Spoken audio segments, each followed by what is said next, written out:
all about other people. We want others to feel heard, supported, and feel safe enough to share real problems with us so that we can use empathetic compassion to help solve those problems and create high-performing teams. Remember, the people that work with us are the ones that help achieve the objectives of the organization.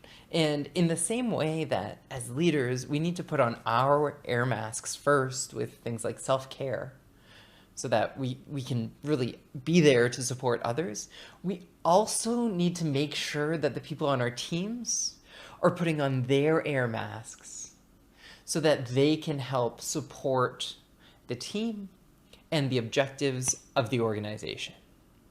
We can't support the organization unless our individual needs are being met. And one of the ways that we can help support others and have their individual needs met is by active listening.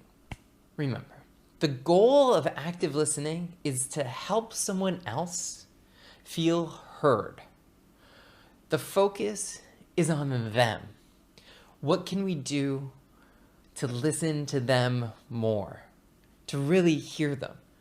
Them, that's the focus. It's not on us and what they'll think about us. It's on how can we listen and support them.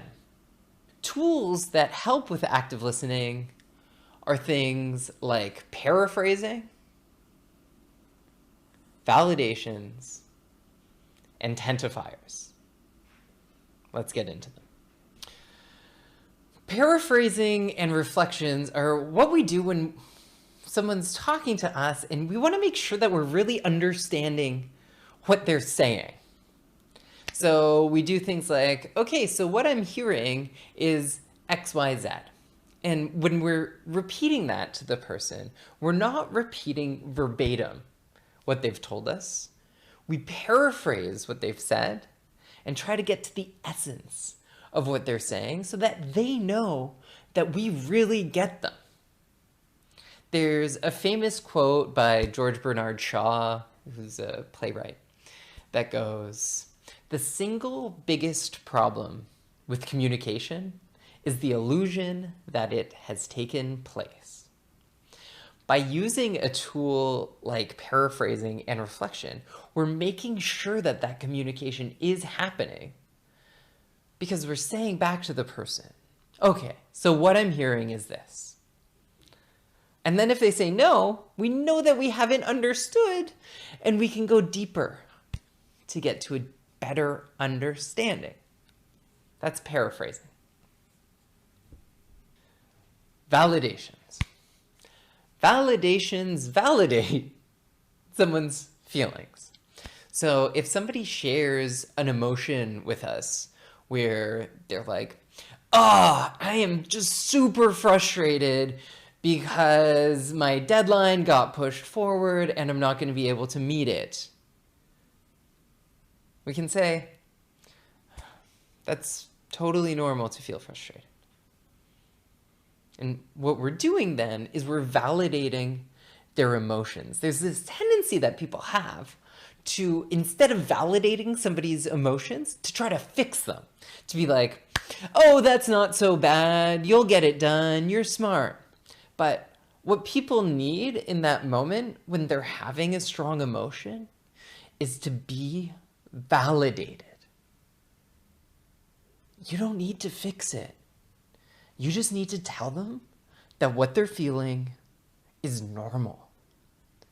And once we know that how we're feeling is normal, then we can start to move through those emotions and come up with solutions on our own.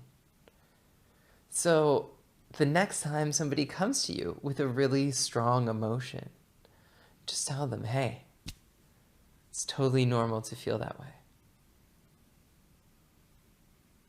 And finally, tentifiers. Tentifiers are tentative.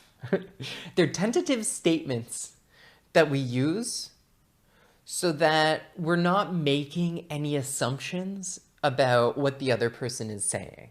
So a tentifier would sound like, it sounds to me like you're super frustrated because your deadline got pushed forward. Without the tentifier, it would sound like you're super frustrated because the deadline got pushed forward.